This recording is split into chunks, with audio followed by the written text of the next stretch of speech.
So the other day we did a segment where we talked about the potential resolutions that the DNC was putting forward vis-a-vis Israel and Palestine, for their platform, right? And you had one resolution was good. It basically called for an arms embargo to Israel and to recognize a Palestinian state. And the other one was kind of bullshit because it said, oh, we want a ceasefire. And what was the other part of it? I don't remember the other part of it, but it was like, oh, we call for a ceasefire and, I don't know, peace talks or some shit like that. And the reason why that one is bullshit is because the notion of a ceasefire, I mean, this like Biden used that and a bunch of Democrats used that, but by ceasefire, what they meant was unconditional surrender of Hamas and all the Israeli terms agreed to, right? So it's sort of like a dodge where you make it look like, oh, I'm being really progressive, but in reality, you're not actually in favor of any sort of progressive outcome. The real progressive thing is to say, cut off all the money, cut off all the weapons, recognize a Palestinian state. Honestly, of course, we should be arresting Netanyahu, Ben-Gvir, Smotrich. I mean, these are war criminals. But the things that were put in front of the DNC, the most aggressive position on Gaza was, embargo, do an embargo, cut off all the weapons, and allow a Palestinian state, right? Well, guess what? We just got this word. Dave Weigel comes out and says, the amendment to the Gaza resolution has been voted down. DNC members have rejected a proposal for the party to endorse an arms embargo on Israel. So the pro-Palestine advocacy group, IMEU policy, they said, quote, advocates for Palestinian rights who represent most Democrats were once again shut out and ignored. Standard practice for a historically unpopular Democratic leadership that will not win elections until it decides to become a party that actually listens to its voters. And then we get this. So Dave Weigel says, Ken Martin, he's the head of the DNC, returns, announces that he will withdraw the previously passed Gaza resolution, the one the activists thought didn't go far enough. So that was the one like, oh, we want a ceasefire, right? And appoint a task force to work through the Gaza issue. So the DNC chair has now pledged to appoint a Gaza task force and withdrawn his resolution on Israel-Palestine, which passed in place of the arms embargo proposal. So they passed the more watered-down, amendment, which by the way, I predicted that would happen. But what I didn't predict would happen is that they actually fucked it up worse than that. They withdraw that one and they go, oh, the best we'll do is we're going to appoint a Gaza task force to try to figure out what they're... Because, that's what we need. When there's an ongoing genocide and ethnic cleansing right in front of our faces being live streamed in 4K, what we need is a task force for a bunch of douchebags to sit around a conference room and bullshit each other. That's what we need, right? We need to hear both sides of fucking watching babies starve to death and watching innocent people get bombed in their tents. I mean, this is grotesque, bro. This is grotesque. And the fact of the matter is this, and the Democrats need to realize this, they keep choosing the moneyed interests over the people. They're cooked. They're cooked. There's a revolt, there's a revolution, and there's a revolt that's coming, and I don't think there's anything they can do about it. I don't think there's anything they can do about it because we've seen the polls. It depends what poll you look at, but the percentage of the Democratic base that is still pro-Israel is anywhere from like 13% to like 8%. So the entire Democratic base is like, this is a genocide, this is ethnic cleansing, I'm against Israel and what they're doing here, and I'm for Palestine. And what's the leadership of the Democratic Party? Literally the exact opposite. They're shivving the pro-Palestine people in the back, which means they're shivving the majority of the Democratic voting base in the back, and they are actively choosing the Israel lobby.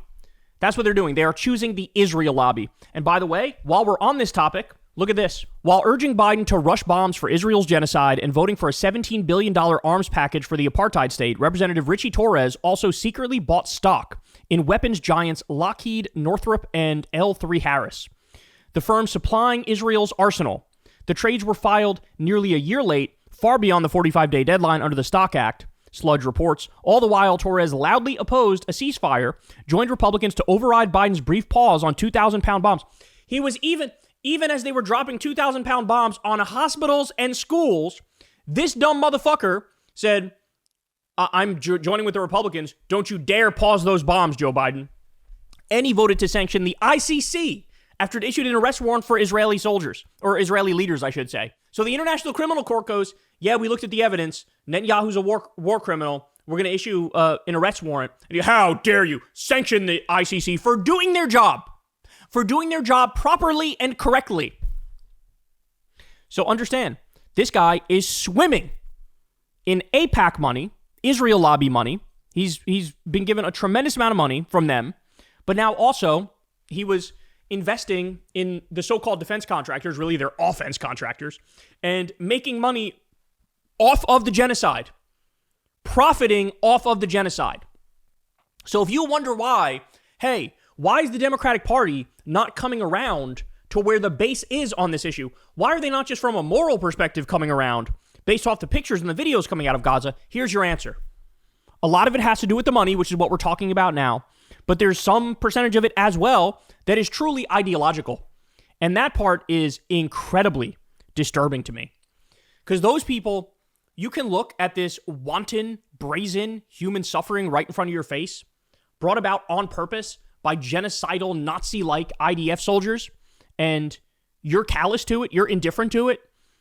It doesn't change you even a little bit, not one iota, to see these pictures of starving children coming out of Gaza, to see the death toll rise on a daily basis, to see experts come out and say, the real death toll is at least 300,000, dog. A doctor who was in Gaza said the real death toll is at least 300,000. That doesn't give you pause? That doesn't make you feel? Like, if I was in their shoes, bro, I would not be able to sleep at night. If I was a politician and I had been voting for money to go to Israel day after day, weapons to go to Israel day after day, and then you look at what they're doing, I literally don't understand how these people sleep at night. Do they not have a conscience? Do they not feel? Are they not human? And I don't know. You tell me. Maybe they're not. Because, fuck, even after all of what we've seen, bro, all of what we've seen, you still have, now the DNC is still putting their middle finger up to their own base. And that's the thing. It's like, I don't want to hear anything about, oh, we need to do an autopsy. Why are we losing? Why are we not popular with young men? Do we need a Joe Rogan to the left, etc.? It's like, no, this is it right here. This is it. You know, people actually are, certainly the Democratic base is more reasonable than people would think. They're more intelligent than people would think. They actually have a semblance of right and wrong and what morality is. And it doesn't take a fucking genius to see schools and hospitals be bombed, to see UN workers be bombed, to see World Central Kitchen workers be bombed, to see Israelis protest for the right to rape Palestinian prisoners. It doesn't take a genius to look at that and go, that's bad. I don't like that. That's actually not good. I'm against that. And instead of acknowledging the reality and adjusting, what does the DNC do?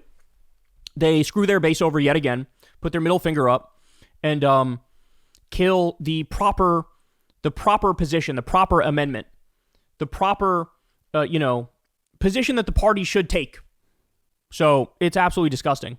And then that begs the question, how many Richie Torreses are there in Congress? We already know AIPAC gives a lot of money. I mean, virtually every Republican except maybe Thomas Massey and MTG are swimming in Israel lobby money. So that's like 99.999% of Republicans. And on the Democratic side, what is it? Like 80% of them are swimming in Israel lobby money, right? So this is where we are. And how many of them are profiting off of the genocide? How many of them have invested in defense contractors? That should be fucking illegal. Of course that should be illegal. And also, Israel, the AIPAC should have to register as a foreign lobby. But I'll go further. It shouldn't even be that. They should just be banned. Why should a foreign country be able to organize and then effectively buy our politicians to represent them instead of them representing us, the people of the United States of America? Shouldn't be a thing. Saudi Arabia shouldn't be able to buy politicians. Israel shouldn't be able to buy politicians. Fucking Madagascar shouldn't be able to buy politicians. I don't care the country. They shouldn't be able to buy politicians, and they do their bidding instead of our bidding. You're supposed to represent us. This is a sick situation that we're looking at here. And because of that corruption, and because of some of the people genuinely drinking ideological Kool-Aid, we get a horrible situation like this. Where, and history will not judge this kindly, bro. History will not judge this kindly. This will be looked at like, Ken Martin will be looked at like a monster. Anybody who took AIPAC money will be looked at like a monster. Anybody who voted for packages to go to Israel when we knew it was a genocide will be looked at like the fucking monster they are. And so I'm so sick. Like, I'm just so sick of this. Like, I'm so sick of having to explain things like I'm talking to babies, right? Like You think these politicians don't know the things I'm saying? You think they're not aware of it? It's like they know. They just don't care. They just don't care. And again, I reiterate my original point. I don't know how they sleep at night, because I certainly wouldn't be able to if I was aiding and abetting the worst crime in modern history. And that's exactly what this is. Hey, y'all, do me a favor and like and subscribe. It helps out big time in the algorithm.